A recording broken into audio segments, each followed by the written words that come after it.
When a man or woman greets the morning with a true smile, the air itself seems to shift. A nod to the neighbor at the gate, the soft touch of a kiss placed on a child's forehead, a word of warmth given to the one you love. Such moments appear small, yet they set the entire day to music. They are not routines. They are signals to the heart, reminders of what truly matters, and they quietly determine the posture of the soul as the hours unfold. The spirit you carry in the morning is not decoration. It is the architecture of your day. Rise burdened, and the hours feel like chains. Rise with a lightness of heart, and those same hours become wings. Achievement does not begin in boardrooms or crowded streets. It begins in that first choice of the morning, whether you enter the day as a weary traveler or as a grateful participant in the gift of living. Throughout the history, we believe that first success, then happiness. We imagine that once we achieve the position, once we earn the money, once we acquire the recognition, then, finally, we can allow ourselves to feel joy. But it's exactly the opposite. Happiness is not the result of success. It is the cause of it. A man who works only for the reward finds himself weary long before he reaches it. But the man who works from joy, who rises with gratitude already in his heart, carries a power that no obstacle can diminish. He is not running toward happiness. He is running with it, and that makes all the difference. Two craftsmen at their benches. One begins his work with a heavy spirit, telling himself, "When this task is done, then I will feel better." His hands move, but his heart lags behind. Another approaches his work humming softly, content in the doing, proud of the craft, grateful for the chance to contribute. His hands move with steadiness, his mind clear, his hours alive with meaning. Who do you think will not only finish his work more skillfully but also enjoy the fruit of his labor? The answer is evident. Success, in truth, is not a ladder climbed with grim determination, but a garden cultivated with care. Joy is the soil in which effort grows strong. Gratitude is the sunlight that draws out potential. Peace of mind is the water that nourishes every action. Without these, even the tallest ladder leads to emptiness. With them, even small steps become victories. The world often praises the man who drives himself relentlessly, who sacrifices every ounce of his spirit in the pursuit of a prize. Yet when he arrives, exhausted and joyless, he finds the prize is hollow. Contrast him with the man who carries happiness as his companion along the road. His days are not postponed until achievement. They are rich while he journeys. And because of this, his energy is greater, his vision clearer, his success more enduring. Happiness is not a finish line. It is the fuel. It is not the crown at the end. It is the courage at the beginning. It is the one resource that multiplies when shared, strengthens when practiced, and grows when acknowledged. To place it after success is to rob yourself of the very thing that makes success possible. Success basically follows happiness, not the other way around. It is the cheerful heart that endures, the grateful mind that produces, the joyful spirit that inspires others and attracts opportunity. A man who waits for success before allowing himself to be happy waits forever. A man who chooses happiness now carries success already in his pocket. Happiness is not the reward of the journey.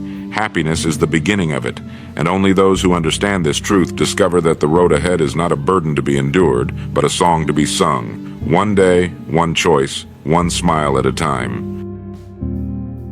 The mindset shift that transforms joy into achievement.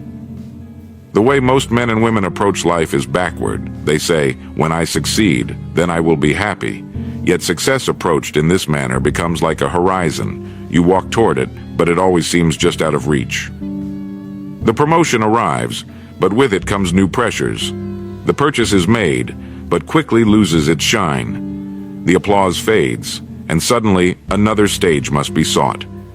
And so they live as if happiness is always out there, never here, never now. But there is another way of living, one that begins with a shift in the mind so profound it changes everything that follows. It is this: instead of treating happiness as the prize at the end, you treat it as the power at the start. Think of a man setting out on a journey. One traveler begins weary, muttering to himself, convinced the road will only be worth it once he reaches the destination. Another begins with a song in his heart, grateful for the chance to walk at all. Both walk the same miles, face the same weather, climb the same hills. But who arrives with more strength? Who notices the beauty along the way? Who draws others to join him, inspired by his spirit?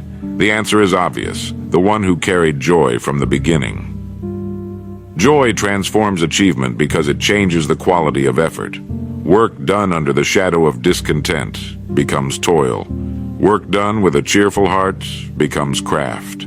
The hours stretch endlessly for the man who labors with resentment, but they fly for the one who works with gladness. It is not the weight of the task that determines how it feels. It is the attitude with which it is carried. This is not sentimentality. It is practical truth. A positive, grateful state of mind sharpens attention, strengthens resilience, and multiplies creativity. When you are happy, you are not drained by bitterness or paralyzed by fear. Your energy is free to be directed fully into what you do. Success is no longer an escape from misery. It is the natural outcome of joy expressed through action. Look at the lives of those who built legacies that endure. You will find not only discipline and determination, but also a profound sense of joy in their work. The artist who delights in each stroke of the brush leaves behind masterpieces. The leader who sees service as an honor inspires loyalty and progress. The craftsman who takes pride in his handiwork builds more than objects. He builds trust, reputation, and respect. Their achievements were not weighed down by misery. They were lifted by the spirit with which they labored. Stop chasing happiness at the end of the road. Carry it with you at the beginning. Say to yourself, I will not wait to be joyful. I will begin in joy and let success flow from it. Because in the end, joy does not follow achievement. Achievement follows joy. How gratitude and positivity fuel productivity.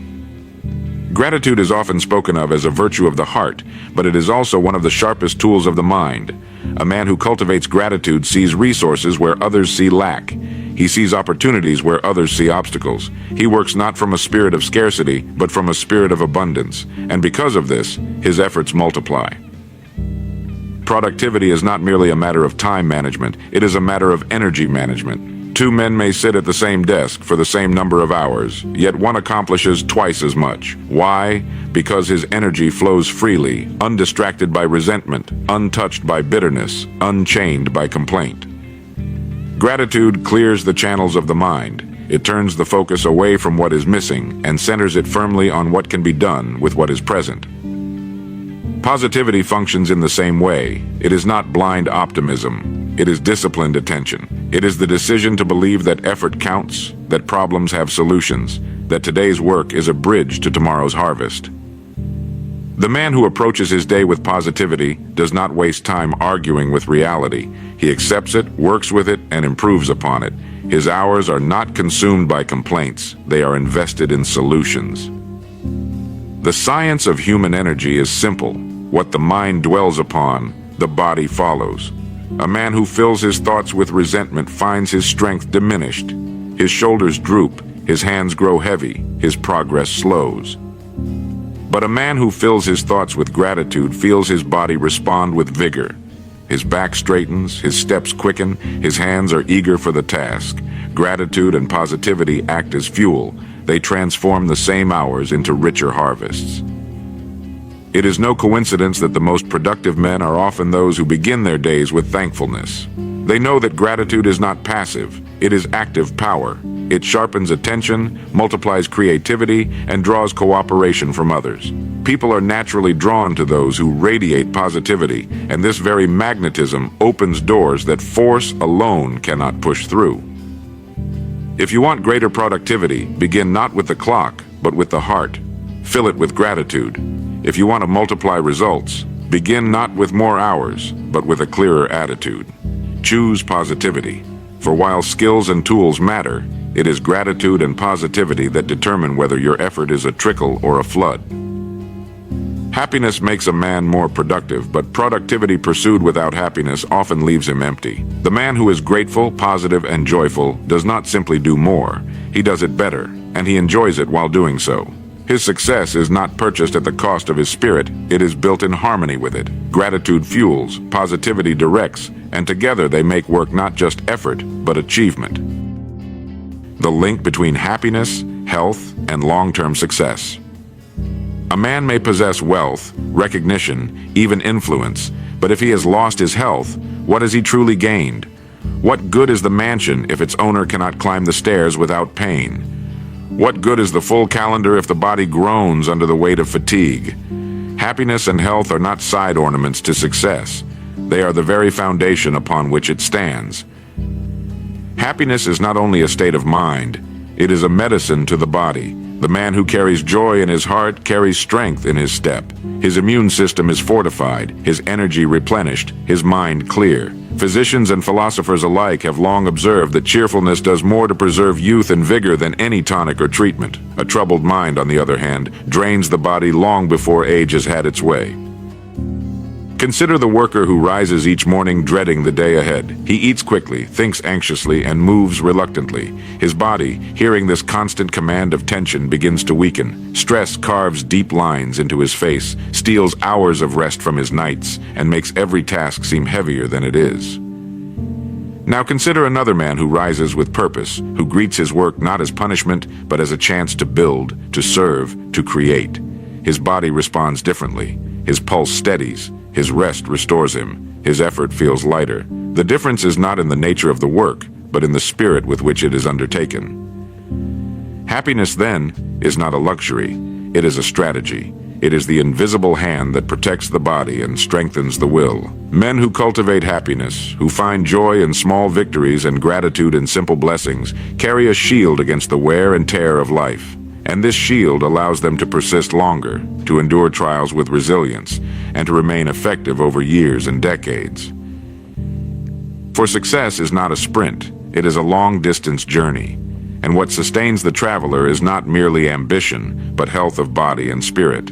Wealth may be built in bursts, but enduring success, success that spans a lifetime, requires steady energy, clear thinking, and inner contentment. The man who neglects his happiness may build quickly, but he burns out just as fast. The man who honors it builds slowly, but what he builds lasts. There is a harmony between happiness, health, and success, and it cannot be broken without consequence. To neglect happiness is to wound health. To neglect health is to shorten success, but to honor both is to multiply life's returns. So the wise man asks not only, how much can I earn, but also, how well can I live? He asks not only, how quickly can I rise, but how long can I endure? The secret is not more pressure, but more balance, not more speed, but more alignment. The happiest man often achieves the most, not because he is chasing success, but because he is sustained by joy and health along the way. His wealth is not only counted in coins, but in laughter, in vitality, in peace of mind. Happiness feeds health. Health fuels effort. Effort sustained over years produces lasting success. This is the cycle. Break it, and a man suffers. Honor it, and he flourishes. Practical ways to cultivate happiness daily. Happiness is often spoken of as if it were a gift that falls upon us by chance, something dependent on circumstance, fortune, or the favor of others. Happiness is not a gift. It is a practice. It is cultivated, just as a gardener cultivates his soil, and it responds faithfully to daily care. A man need not wait for a grand event to feel joy. He can begin today, in small, deliberate acts. One of the first ways is through gratitude. Each morning, before the burdens of the day have time to press upon him, he may pause and count, not his troubles, but his blessings. The warmth of a roof above his head, the strength in his body, the love of a family member, the simple chance to try again. These are riches often ignored by those who chase only gold. Gratitude reorients the mind. It turns the eyes from what is missing to what is present, and in doing so, it unlocks contentment. Another daily practice is kindness. A smile given to a stranger, a word of encouragement to a friend, a patient ear offered to someone in need. These cost little, yet they enrich the giver as much as the receiver. For happiness, like light, cannot be hoarded. It grows brightest when shared. The man who carries kindness in his pocket never travels empty-handed, for he knows that every act of goodwill sows seeds that return to him in abundance. Discipline, too, is a surprising ally of happiness. Many imagine happiness as ease and leisure, but true happiness is tied to progress. When a man sets a worthy goal and moves toward it, even by a small step each day, he feels a sense of direction, a quiet satisfaction. An idle day may bring temporary pleasure, but a purposeful day brings lasting joy. Thus, keeping one's word to oneself, whether in health, in work, or in study, builds the kind of happiness that cannot be shaken. Simplicity is another key. Much unhappiness comes not from lack, but from excess. Too many distractions, too many comparisons, too many unnecessary desires. A man who learns to simplify his wants, to live within his means, to enjoy the plain as well as the grand, finds peace more readily. The happiest homes are not always the largest, but the ones filled with laughter, gratitude, and harmony. And lastly, there is reflection. At the close of each day, a man may pause to look back, not with regret, but with learning. He may ask, what went well? Whom did I help? What did I gain, not in possessions, but in wisdom? These quiet moments of reflection strengthen tomorrow's resolve and deepen today's contentment. Happiness, then, is not left to chance. It is shaped by gratitude, strengthened by kindness, fueled by discipline, simplified by contentment, and deepened by reflection. Practiced daily, these habits form a reservoir of joy that no storm can easily drain. The man who commits to these practices discovers that happiness is not a fleeting visitor.